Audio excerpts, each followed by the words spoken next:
The woman that inspired me is Malua Makapilu, and she is my grandmother-in-law. My mom is the woman who shaped my life, Charlene Teichi. She is absolutely amazing. My cousin has always been a role model to me. I always looked up to her as a big sister.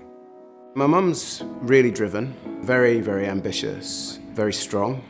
Having my mum behind me 100% just helped me really be confident in myself. She didn't have all the opportunities I did. Her family were very into their daughters getting married as opposed to following the educational routes. My mom was one of 10 kids. Back then in Ghana, they had to walk 3 miles to school, probably barefoot, go get water, work on the farm. So I think that upbringing just instilled hard work and determination. My mum taught me, success starts here. I was probably one of only a few within my particular postcode that went to university. I remember the first conversation with her about whether I should go to university or not, and that lasted about 5 seconds. It was straight away yes. Back in the 70s, there was military unrest. My dad was put in prison, and she had to find a way to feed not only the 5 kids, but she also took in her 2 younger sisters who each had 4 kids. And that's when she started thinking, what do I do? Okay, bread. Everybody needs bread. I'm going to build a bakery, and I'm going to use the bread to take care of everybody. She'd made some real sacrifices. She'd had to remortgage her house to get some money out, to buy me all the things I needed to go to university, so my laptop, etc. I didn't really have direction. I was one of those difficult teenagers. My cousin, she pushed me basically and said, apply for this summer camp. Just see if you like it. It was a Society of Women's Engineering summer camp. This was my first exposure to the engineering world.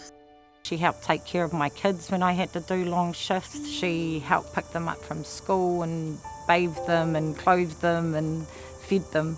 She really pushed me to be the best person that I could be as a mother, as a worker. She taught me to be myself. She taught me how to love myself. It's only now that I realise all the sacrifices that were going on in the background.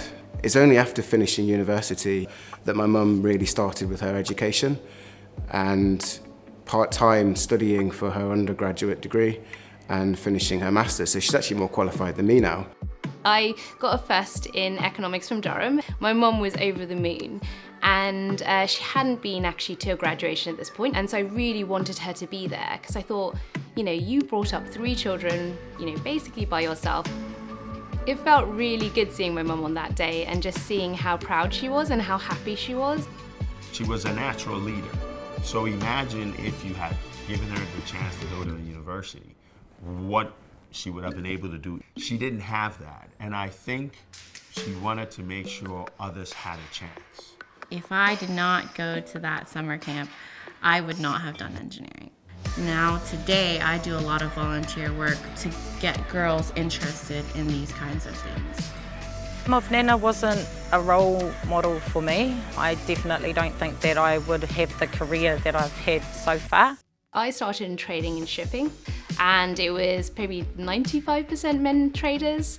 There were very few women. It has changed actually quite dramatically. I am now really proud to say I work for a woman who works for a woman who works for a woman who sits on our executive board. Ask yourself, what have I done to help the women in my life or the women I work? What opportunity can you give to others? What opportunity can you give to women? Nothing's going to change unless we as men start taking action. I just think that everyone should be the same. You should work hard and everyone should be on an even playing field. It's just about fairness. It's just about the right thing to do. I think we've come such a long way since the experience that my mother had, but I think we still have a long way to go. Strong women can change society, and in an organisation like BP, where we've got such a hard task on our hands with our energy transition, being in an organisation that values their people, regardless of their gender, is massively important for the success of that challenge. I want to thank my mom because she inspires me to do the best I can. I wouldn't be where I am today if it wasn't for her. I did say thank you every day that I knew her. She was just a beautiful woman. I wouldn't be where I am today without a strong woman in my life. Thank you, Mum.